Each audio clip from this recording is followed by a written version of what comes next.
Assalamualaikum warahmatullahi wabarakatuh. Terima kasih telah menonton konten ini.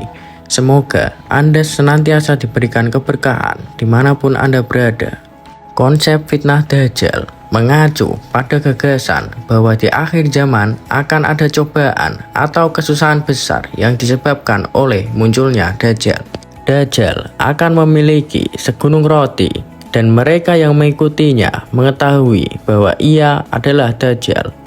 Namun, mengikutinya hanya untuk memiliki rotinya. Segunung roti yang dibawa Dajjal dalam konten ini memiliki simbol kekayaan. Jadi, dia akan mengumpulkan kekayaan dalam jumlah yang sangat besar, dan akan banyak orang yang mengikutinya. Mengikutinya hanya sebatas untuk memiliki kekayaan tersebut. Dalam proses mengikuti untuk memiliki kekayaannya, dia rela menyembahnya dan tidak menyembah Allah Subhanahu wa Ta'ala, dan mereka menuju api neraka. Di dalam pemikiran saya bertanya-tanya bagaimana dia akan mengumpulkan semua kekayaan itu. Nabi Muhammad SAW bersabda bahwa zamannya Dajjal adalah di mana riba sudah menjadi hal yang lazim. Lalu, apa yang dimaksud dengan riba? Dan bagaimana riba menghasilkan segunung roti? Salah satu bentuk riba adalah meminjamkan uang dengan bunga. Alasan kenapa Allah melarang pinjam-meminjam uang dengan bunga? Di dalam Al-Quran disebutkan Allah telah membuat bisnis halal dan membuat riba haram. Sehingga transaksi riba bukanlah transaksi bisnis. Lalu, mengapa bukan? Sebuah transaksi bisnis adalah di mana Anda bisa mendapatkan keuntungan atau menderita kerugian. Ketika Anda meminjam uang dengan bunga, Anda akan kebal dengan kerugian. Tidak ada kemungkinan rugi.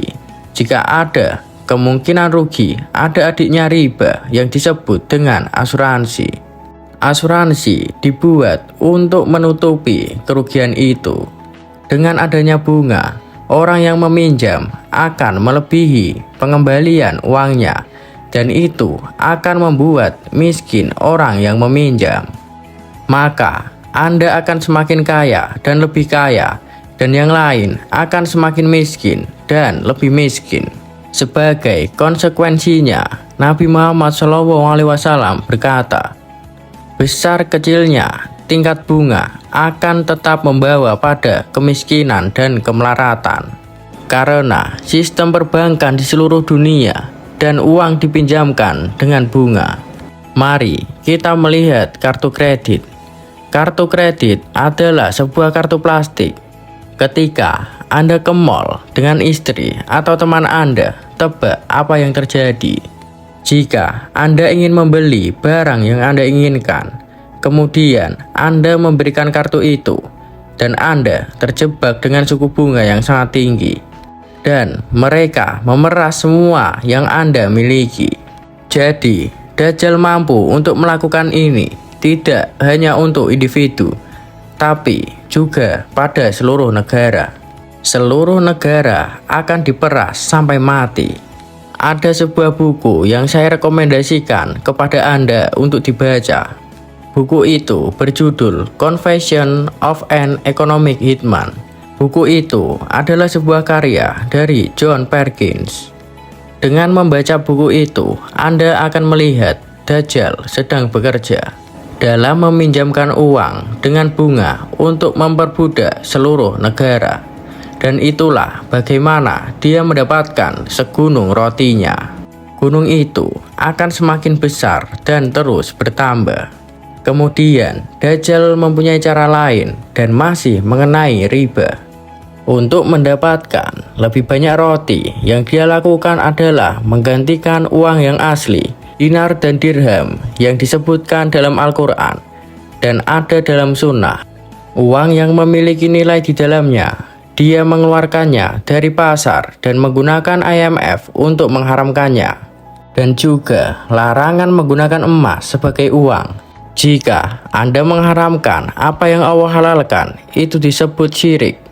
Itulah yang telah dilakukan oleh IMF. Dan setelah Dajjal mengeluarkan dinar dan dirham dari pasar dan kemudian menggantinya dengan mata uang kertas yang palsu, mereka yang mengikuti Dajjal akan terlihat seperti sungai. Semua orang menginginkan visa Amerika. Yang harus mereka lakukan adalah mengambil sebuah mesin percetakan dan beli kertas dan tinta. Lalu mereka mencetak uang sebanyak-banyaknya dan mereka dapat menggunakan uang tersebut untuk membeli apapun yang mereka inginkan di dunia. Semua akan dia dapatkan secara gratis.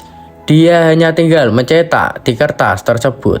Jadi, itu adalah roti yang sangat banyak dan mereka mencetak uang kertas seperti orang gila. Kita coba lihat kertas milik kita, rupiah Indonesia.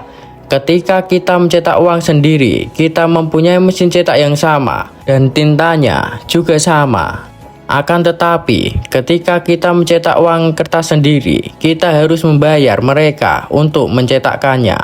Dolar sebagai mata uang dunia, mereka mencetak dan mengirimnya kepada kita. Namun, uang kertas yang kita miliki nilainya lebih rendah dari mereka. Cara harga produksi pembuatan uang kertas kita hampir sama dengan mereka.